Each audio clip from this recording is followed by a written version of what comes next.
අද අපි ඔයාලට පෙන්වන්න යන්නේ 12 volts 300 watt Shishan inverter එකක්. අපි මේක ඕපන් කරලා බලමු. මේ ඉන්වර්ටර් එක ඔයාලට 12 volt 24 volt 48 volt වලින් අපෙන් මිලදී ගන්න පුළුවන්. දැනට අපි ගාව ස්ටොක් තියෙන්නේ 12 volt සහ 24 volt විතරයි. කාට හරි අවශ්‍ය නම් 48 watt පෙරහැරමක් දුන්නොත් අපිට ඕගොල්ලන්ට ගෙනල්ලා දෙන්න පුළුවන්. මේ ඉන්වර්ටර් එකේ DC input පැත්ත මේ වගේ තියෙන්නේ. cooling fan දෙකක් තියෙනවා මේ ඉන්වර්ටර් එකට. මේ ඉන්වර්ටර් එකේ 3000 watt කියලා සඳහන් වෙන්නේ මේකේ peak watt එක. මේකේ continuous watt එක 1500. මේකේ bottom එක මේ වගේ තමයි පේන්නේ. මේකේ side view එකක් මේ වගේ පේනවා. display දෙකක් තියෙනවා AC වලට සහ DC වලට.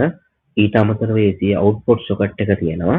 front එකේ on off switch එක සහ remote control එක connect කරන්න RJ45 port එකක් දීලා තියෙනවා. fault සහ power indicator දෙක තියෙනවා. මේ ඉන්වර්ටර් එකත් එක්ක ඔයාලට user manual එක සහ DC cable දෙකක් ලැබෙනවා බැටරි වලට කනෙක්ට් කරන්න.